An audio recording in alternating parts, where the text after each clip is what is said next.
Dear viewers, welcome to the weekly roundup, and boy do I have some news for you. Yeah, the year started slow and all, but now it is full steam ahead. Before we start, if you like this content, consider subscribing. You can like the video for the algorithm, you can dislike the video, but that is completely irrelevant thanks to YouTube, but mostly I am really happy that you're here. Thanks for joining, let's dive in. Starting with reveals and announcements. The absolute amazing indie game Vampire Survivors introduced an NFT into their game, and I hope you could appreciate the thumbnail, and if not, dislike, doesn't matter. From game patch 0.2.9, the Enduja Fritta Tento, or the NFT, can randomly drop from candles/braziers and add 10 spicy seconds to your run. I'm glad that the indie industry is also making strides towards a better world with these items. All jokes aside, it is a nice jab towards this ridiculous revenue stream that other companies are chasing, plus it is a great item. I found one in a run. It makes you breathe fire across the screen for 10 seconds, and from what I can tell, that is actually all it does. Apart from the NFTs, the garlic can now be evolved. There is another secret evolution combining both birds in the game, which I suppose now that I say it out loud isn't that much of a secret anymore, and some new achievements. This game is €2.40 and I heavily recommend it. I played for 10 hours or so, I have all the achievements by now, and I'm still playing it because it's so damn addictive.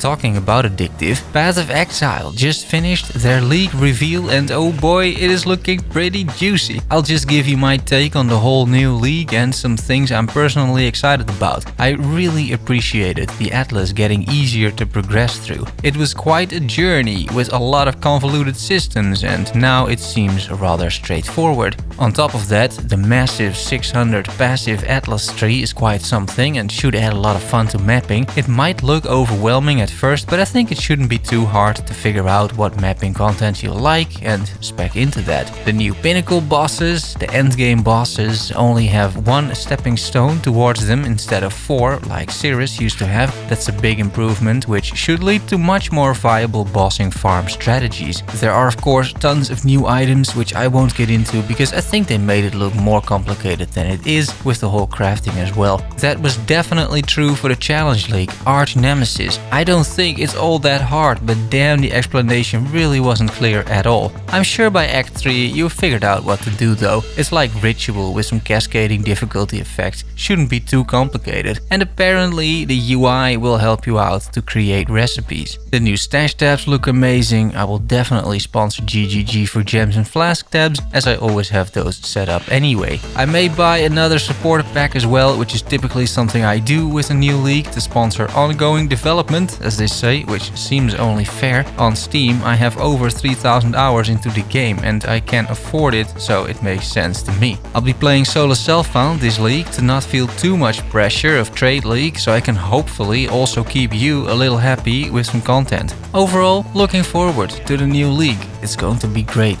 Last Epoch released their January development announcement, and here is what is in it. Starting with the good news, because their last patch was well received with high player numbers and the highest retention yet. Not surprising, I think, because especially the legendary system added a lot of replay value. By the way, there is no bad news in this announcement, if you ask me. In the upcoming patch, we can expect 2 more dungeons, which hopefully are a bit more interesting in terms of design than the existing one. They will be procedurally generated and contain a new mechanic, which is great, but I still hope for more variety than the one that's currently there, which somehow still feels bland. There is an arena update too, and improvements to the combat feel. I can't wait for that. The combat, that is. But then some really interesting decisions have been made regarding the future of Last Epoch. If I were to describe Last Epoch in its current state in regards to a 1.0 launch, I would say that in terms of content, the game is completely ready for a 1.0 launch.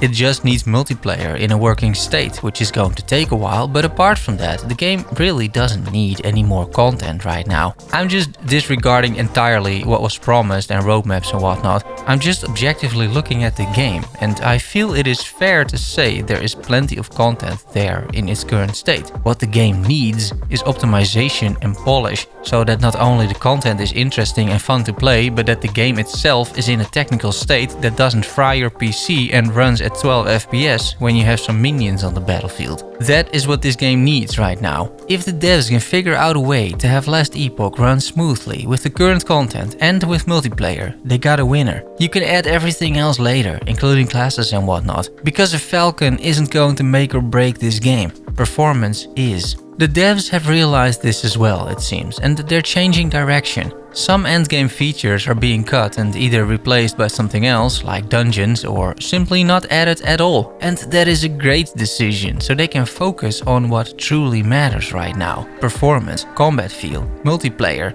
polishing.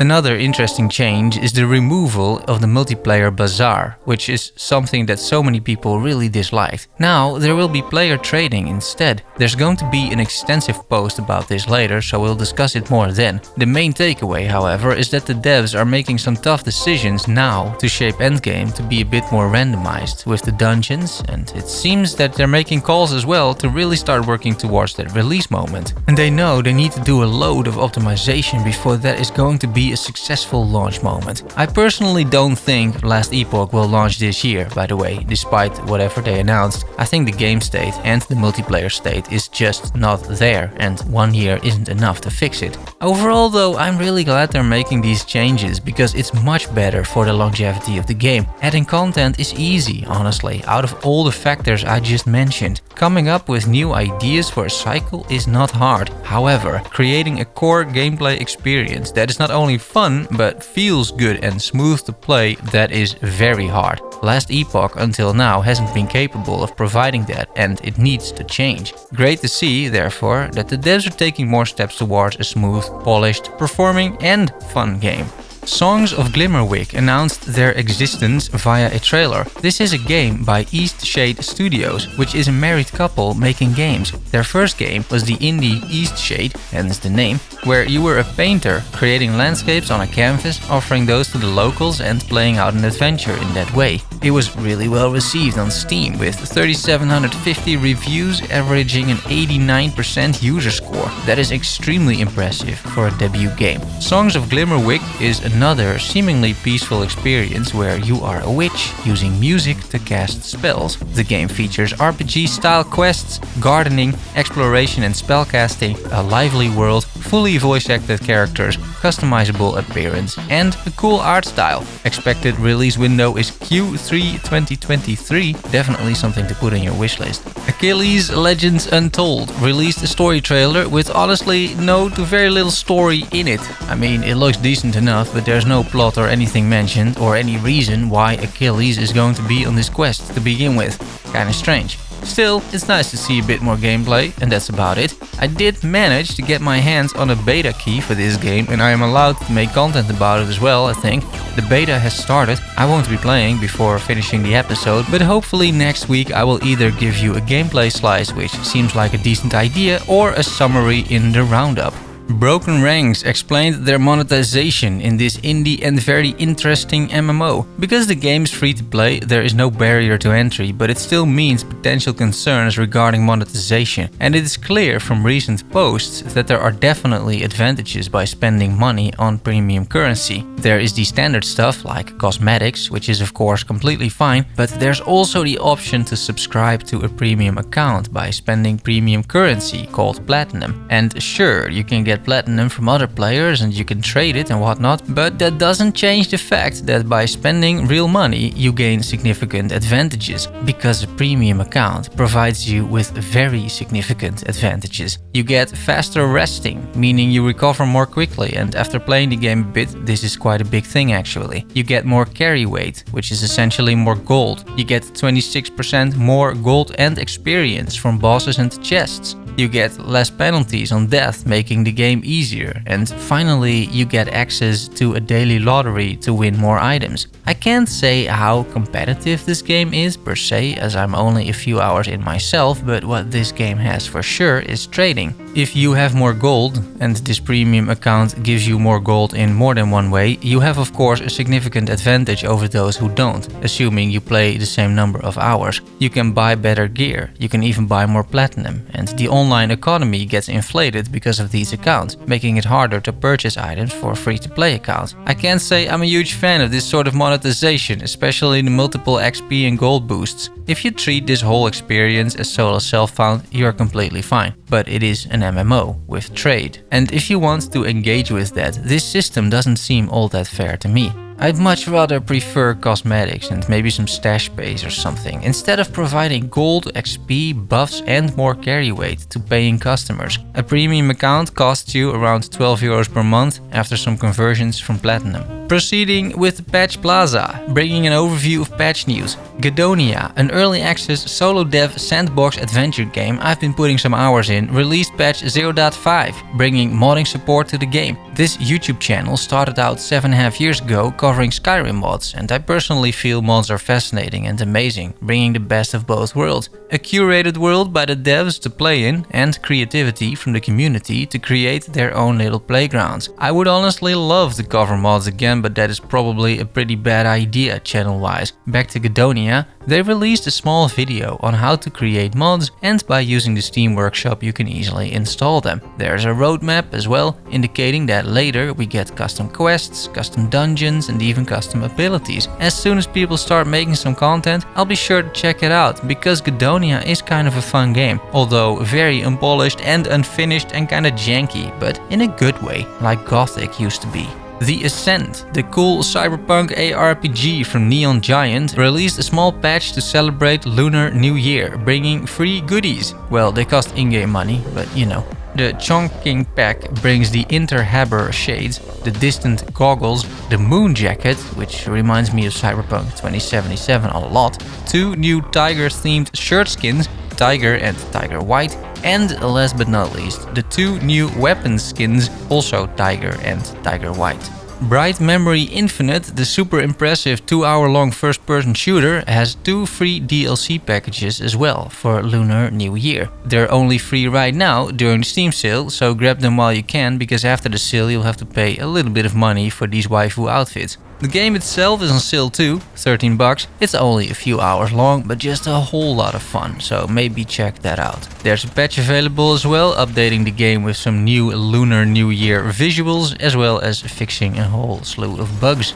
Legend of Keepers, a reverse dungeon crawler where you need to kill the heroes crawling through your dungeon, got a new DLC which was released yesterday. I reported on this when it was first announced. The DLC features a new Shaman Master, 5 missions, 3 conjurations to choose from when getting a promotion including a passive and 2 random spells, 10 spirits monsters, exclusive game mechanics such as sun and moon blessings giving passive abilities to spirits monsters, 3 traps and 5 artifacts. Or in other words, just a lot of new goodies to play around with in order to kill those pesky heroes. You can buy the DLC for 5 bucks and yours truly, that's me, got a key from the devs to check this out, which I will at some point, and I make sure to make a gameplay slice about this. It is the perfect game for that. I love the vanilla game, I played it quite a bit, and I love the Goblins Studios and publisher because they make plenty of these small cute indie games with cool ideas and mechanics, and while they seem so simple on the surface and easy to understand, there's actually a lot of depth to them. Consider me a fan. Also, as with anything honestly, it's not sponsored. Then, upcoming releases, or in this case some games that released last week, because I'm flexible like that. I missed Broken Ranks last week in the roundup, because it's not on Steam, which makes it a bit harder to track. Because this is an online game, the launch day was pretty much a disaster. People couldn't download the patch, people couldn't get into the game, complete servers were overloaded or not existing at all. You know, your typical day one experience. Developers by now can just already write their excuse post. It's always the same story. A day later, everything worked properly. I played a few hours, pretty fun game. It's something else entirely, and the art style and lore are great. You can tell it's been in development for a long time, and there is decent writing too. Despite the monetization, which I discussed earlier, the game seems fun enough, but also slow at times, and I could see this getting very grindy later on. The same day, Mortal Online 2 released, an MMO PvP game with a heavy focus on crafting, and what do you know, launch day was a disaster. I had a key, I tried to get in, but I couldn't. First, the launch was delayed by 7 hours due to technical issues. When it finally launched, all the servers were overloaded of course, and once I was done creating my character, the game kicked me out. The server went down and it never got up again that evening for me. Next day, I tried it again, I got in and it runs pretty well, I suppose. Some stutter, but that's also at the highest settings. This game starts incredibly slow, as in I've just been chopping trees for 5 minutes to craft a shield in the tutorial. I was watching some Asmongold on the second screen, and somehow it does feel completely fine. I don't mind a slow pace. Everything does feel clunky though, especially combat, but it's way too soon to judge. I'm not really sure what I'll do with the review key I got, to be honest, but here is at least some first impressions I get. And maybe I'll make a bit of content on this, but this isn't particularly a core game for my audience, I would say. Deflector released yesterday in early access. Deflector is a high-octane bullet hell roguelite set in a deadly world. Upgrade your characters with the DNA you find, evolve them further during your runs, and explore the farthest reaches of this microcosm, or die trying. Judging from the trailer, this game rewards you for well-timed parries, which reflect the enemy bullets back to them. You can evolve your DNA to create builds, and the game has non-linear progression. It seems to get rather hectic, but this could be a lot of fun. Alright, time for some personal updates. What have I been up to? I have been playing ANVIL. Now that the new patch dropped, they changed some of the things. One of the most notable things was the difficulty. I was able to complete the second galaxy, so I would say that is considered to be a successful change. I haven't tried the third galaxy yet, but I'm sure it's going to be actually doable this time. I've been playing Nobody Saves the World on Game Pass. That is just a great game. I would absolutely recommend it, especially if you have Game Pass. It's fun, intuitive, there is some decent puzzles, the writing is great, the art style is amazing. It's just fine entertainment if you enjoy a game like this one. I played Inscryption for the first time ever for a few hours. I bought it on Epoch during the December sale, and this is a great deck builder roguelite game with some weird adventure on the side. The atmosphere this game creates is truly something else, because the whole thing takes place in a sort of abandoned wooden cabin with a lot of interactable objects. You can play the game, which plays a lot like Slay the Spire with a map to travel and all, and specific bosses at the end, but you can also walk around in the cabin and explore. Some of your cards that you play, they're alive and they give you tips telling you what to do in the cabin. You can unlock more cards and more creatures, and it's a completely unique experience, which I don't want to spoil too much. Once again, a big recommendation if you're into roguelike deck builders like Slay the Spire or Banners of Ruin. Finally, something I do not recommend, Blackwind.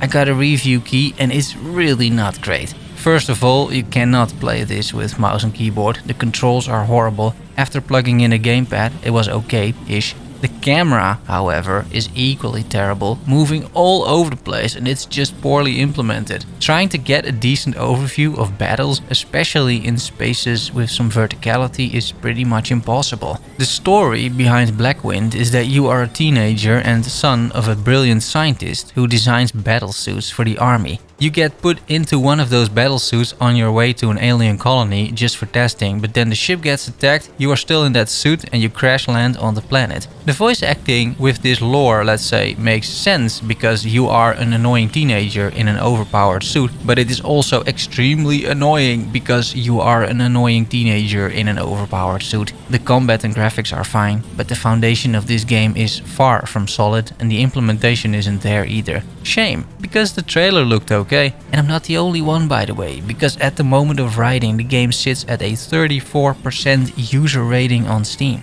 I don't think it's that bad, honestly. Like, this isn't a 3 out of 10 game, but it's not higher than a 5 either. And I understand the vast majority doesn't recommend this.